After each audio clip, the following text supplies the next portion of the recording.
नागपूर नाशिकमधील भोंदूबाबाच्या प्रकरणानंतर आता नागपुरात ही अशाच प्रकारची धक्कादायक घटना समोर आली आहे.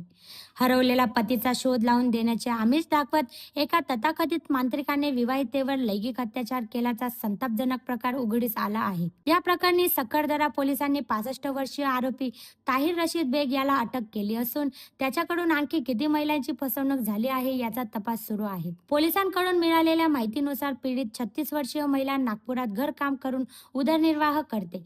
15 ऑक्टोबर 2025 रोजी तिचा पती अचानक कोणालाही न सांगता घरातून निघून गेला होता. त्यामुळे ती मानसिकदृष्ट्या खूपच कसली होती.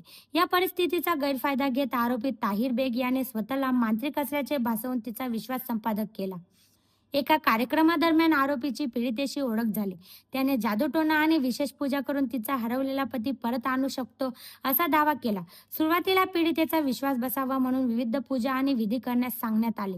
काही दिवसांनी आरोपीने विशेष पूजा करण्याच्या बहाण्याने तिला एकांतात बोलावले.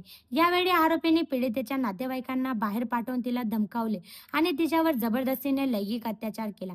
इतकेच नव्हे तर त्यानंतर आरोपीने तिच्या घरी जाऊन हा प्रकार पुन्हा केल्याचे तपास समोर आले आहे. या तक्रारीची गंभीर दखल घेत पोलिसांनी तातडीने तपास सुरू केला. आरोपीचा शोध घेत अमरावती जिल्ह्यातील अंजनगाव परिसरातून त्याला अटक करण्यात आली. या संदर्भात वरिष्ठ पोलीस निरीक्षक प्रमोद पोरे यांनी सांगितले की पीडितेच्या तक्रारीनंतर त्वरित कारवाई करत आरोपीला अटक करण्यात आले आहे. त्याने यापूर्वी अशा प्रकारचे गुन्हे केले आहेत का याचा सखोल तपास सुरू आहे. या दरम्यान या घटनेमुळे नागपूर शहरात मोठी खळबळ उडाली आहे. अंधश्रद्धेच्या आहारी जाऊन अशा भोंदू व्यक्तीवर विश्वास ठेवू नये असे आवाहन पोलिसांनी नागरिकांना केले आहे.